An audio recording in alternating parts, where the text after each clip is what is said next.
So, what is the avoidance secret language of love? And in particular, the dismissive avoidant attachment style. Well, we're going to unpack that in this video here today. And I'm also going to talk with you a little bit about how love languages are not necessarily as impactful as relationship needs. And one is literally going to shock you in terms of how much bigger of an impact it has than the other, and how we can actually leverage this understanding to much more deeply connect to the people around us that we care about.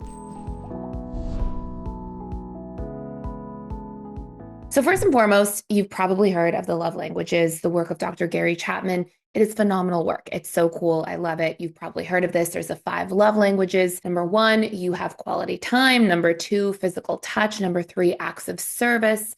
Number 4, words of affirmation. And number 5, gifts.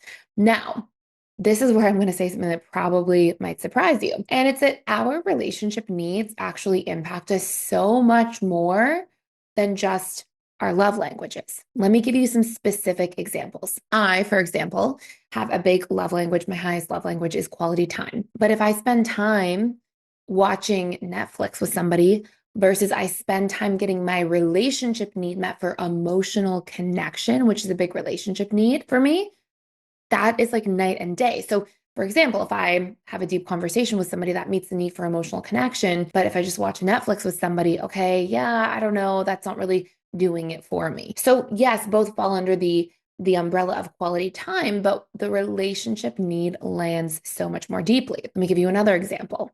If you have a dismissive avoidant attachment style, if you look at one of the love languages, words of affirmation, sometimes that actually tracks for a dismissive avoidance. Sometimes dismissive avoidants have in their top 3 love languages words of affirmation. But if you give them grandiose compliments, if you say things like, you're the best partner in the world, these grandiose things, they don't trust that. And it makes them feel like they need to retreat or retract. If instead you meet their need for sincere acknowledgement, which is a relationship need that they have, you say, hey, I noticed you took out the trash when we asked, thank you. Or hey, I noticed you really made an effort to text more consistently this week. I appreciate that. If you give sincere acknowledgement or appreciation, that meets the needs so much more. Okay. So it just lands more deeply. If you juxtapose that, you can have an anxious attachment style and they want that high level validation, right? Their words of affirmation, they want to be super validating, which is again, a relationship need, validation. So they want to hear you're the best partner ever. They like those big compliments. Those make them feel, happy inside and connected. So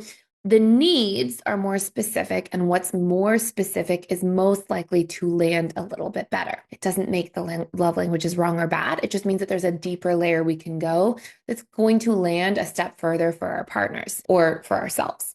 Now, what are the actual secret love languages and secret loving needs for the dismissive avoidant attachment style? I mean, that's why you clicked on this video. So before I tell you, I want to let you know really briefly that we do actually have a full course that you can check this out in so much detail around learning your relationship needs, your partner's relationship needs. You can check it out fully for free for 7 days, more than enough time to get through the actual course. And I will put a link to that down below. And you can actually do something really cool, which we're doing just for this month, which is spin to win. So you can actually click our little spinner. And what you'll see is you'll be able to spin to get even a free membership to PDS or a 14-day trial or a 7-day trial plus free course. I mean, there's lots of cool offers on there.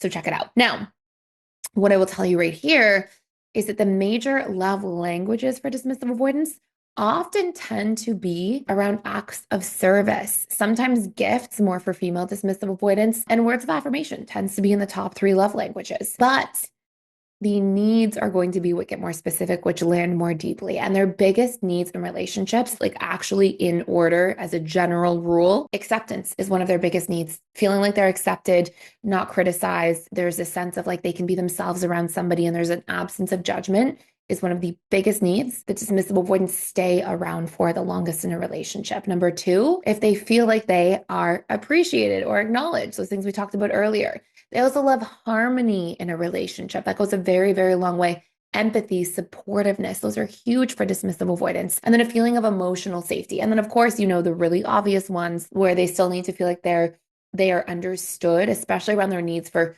freedom, autonomy, and independence, and how important it is for them to keep a relationship to themselves as they're keeping a relationship to other people at the same time, and not feel like they're losing themselves or being engulfed by a commitment in a relationship as a whole. And if they feel like somebody understands that and validates that and makes space for them to have their own time or do their own thing, that goes a super long way. So those are the biggest needs for dismissive avoidant attachment style. Those are the real secret love languages, in my opinion, because they run so much more deeply. And love languages at a high level, we just covered too. So I hope you enjoyed this. Thank you so much for watching. Thanks for stopping by. Please like, share, and subscribe if you want to see more videos like this about the dismissive avoidant and all their different ways that they show up in relationships. You can even hit that notification bell so you don't miss any. And I will see you in future videos.